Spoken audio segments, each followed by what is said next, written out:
Discovery channel کے معزز دوستوں، میں ہوں ماجد ملک اور اب تمام دیکھنے اور سننے والوں کو السلام علیکم۔ دوستوں، ویڈیو شروع کرنے سے پہلے حسب روایت چینل پر نئے آنے والے دوستوں سے درخواست ہے کہ پہلے ہمارے چینل کو سبسکرائب کرتے ہوئے ساتھ موجود نہ بجنے والی گھنٹی کو بھی بجا دیں تاکہ ہماری ہر نئی آنے والی ویڈیو کی نوٹیفیکیشن باقاعدگی کے ساتھ آپ تک پہنچتی رہے۔ نیز ہماری کافیوں کا صلہ ہماری ویڈیوز کو لائک کر کے ضرور دیا کیجیے۔ تو آئیے ناظرین، چل کر آج کے اس خوبصورت، دلچسپ اور اہم موضوع کا آغاز کرتے ہیں۔ کرسٹینا میری بڑی بیٹی اللہ تعالیٰ کی طرف سے میرے نام پہلا پیغام تھی۔ وہ پیدا ہوئی، وہ ٹرے میں پڑی تھی۔ میں نے اس کی طرف ہاتھ بڑھایا اور میں حیران رہ گیا۔ میری بیٹی اپنے پاؤں پر کھڑی ہو گئی۔ وہ 10 ماہ کے بچے کی طرح اپنی ٹانگوں اپنے پاؤں پر کھڑی تھی۔ میں میڈیکل ڈاکٹر تھا، دنیا کے شاندار ترین ہسپتال کا ڈائریکٹر تھا۔ میری پوری زندگی میڈیکل سائنس اور اینتھروپالوجی میں گزری تھی۔ میں جانتا تھا کہ انسان کا بچہ پیدا ہونے کے بعد فوراً اپنے پاؤں پر کھڑا نہیں ہو سکتا۔ ہم انسان آہستہ آہستہ کھڑا ہونا سیکھتے ہیں، مگر میری بیٹی کرسٹینا پیدائش کے چند گھنٹے بعد ٹرے میں کھڑی تھی اور اپنی چمکدار آنکھوں سے میری طرف دیکھ رہی تھی۔ میں نادان تھا، میں بے وقوف تھا، میں اللہ کے اس پیغام کو میڈیکل معجزہ سمجھا اور بھول گیا۔ پھر میرے اللہ نے مجھے دوسری کال کی اور یہ کال بہت خوفناک تھی۔ میں بے اختیار اس کے سامنے جھک گیا اور میرے اللہ نے مجھے اٹھا کر اپنے سامنے بٹھا لیا۔ ناظرین گرامی، یہ ڈاکٹر لارنس براؤن کی کہانی کا ایک حصہ تھا۔ دوسرا حصہ کیا تھا، ہم اس طرف جانے سے پہلے ڈاکٹر لارنس براؤن کے بارے میں جانیں گے۔ لارنس براؤن 1959 میں سان فرانسسکو میں پیدا ہوئے۔ خاندان 1677 سے امریکہ میں مقیم تھا۔ یہ لوگ جدی پشتی عیسائی تھے۔ لارنس براؤن خاندان سے مختلف تھے۔ یہ شروع میں ہی مذہب سے باغی ہو گئے اور یہ ملحد بن گئے۔ دنیا کی 2 بہترین یونیورسٹیوں سے اعلیٰ ڈگریاں حاصل کی۔ کارنل یونیورسٹی سے آرٹس اینڈ سائنس میں گریجویشن کی اور براؤن یونیورسٹی میڈیکل کالج سے میڈیسن میں ڈاکٹریٹ کی۔ یہ تعلیم مکمل کرنے کے بعد دنیا کے بہترین ہسپتال جارج واشنگٹن یونیورسٹی ہاسپٹل سے منسلک ہو گئے۔ یہ ایئر فورس میں بھی رہے اور یہ مشرق وسطیٰ میں میڈیکل ڈائریکٹر اور آنکھوں کے شعبے کے سربراہ بھی۔ یہ جارج واشنگٹن یونیورسٹی اسپتال میں کام کرتے تھے۔ ملحد تھے اور کسی مذہب پر یقین نہیں کرتے تھے۔ سائنس اور تحقیق کو دنیا کا سب سے بڑا مذہب کہتے تھے اور یہ عام محفلوں میں کہا کرتے تھے کہ مذہب قصے، کہانیوں اور داستانوں کے سوا کچھ بھی نہیں۔ لیکن پھر ان کی زندگی میں 2 حیران کن واقعات پیش آئے۔ پہلا واقعہ 1990 کے شروع میں کرسٹینا کی پیدائش تھی۔ Christina George Washington university hospital میں پیدا ہوئی۔ ڈاکٹر براؤن نے اس کی طرف ہاتھ بڑھایا اور بچی اٹھ کر اپنی ٹانگوں اپنے پاؤں پر کھڑی ہو گئی۔ میڈیکل سائنس کے پاس اس معجزے کا کوئی جواب نہیں تھا۔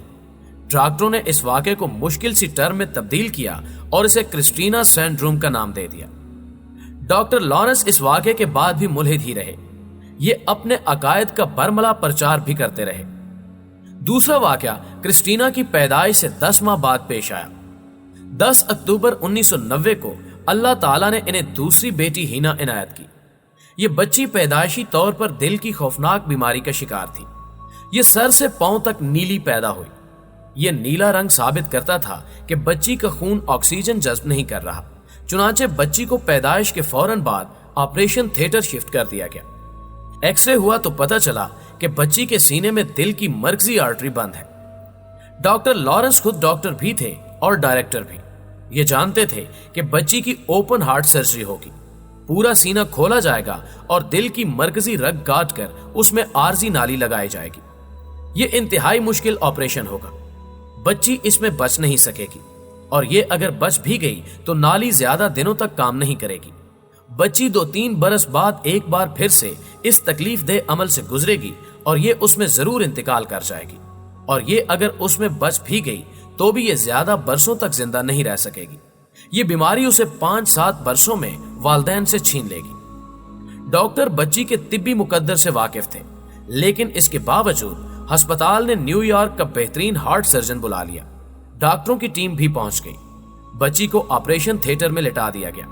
سرجن آلات سیدھے کرنے لگے اور ڈاکٹر لارنس پریشانی کے عالم میں آپریشن تھیٹر سے نکلے اور بے چینی سے کوریڈور میں ٹہلنے لگے۔ وہ ٹہلتے ٹہلتے آخری سرے تک پہنچ گئے۔